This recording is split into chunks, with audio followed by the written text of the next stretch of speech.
journey mo, what is the most important lesson? The most important lesson na natutunan ko is to listen. Pag tinanong mo ako kung paano ako naging successful, ang isasagot ko lang sa'yo, I listen. It's just I listen. Maraming mga tao ang kayang magbigay ng opinion and sagot nila in every subject. Ikaw kaya mo magsumagot sa kahit ano.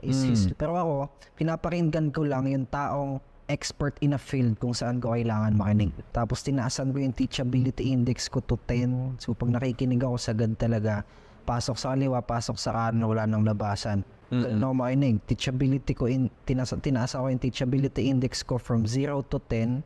Tapos tinanggap ko at talagang pinasok ko sa utak ko na bata pa ako. Madami pang mas magaling sa akin. Madami mas professional, mas expert. Diba?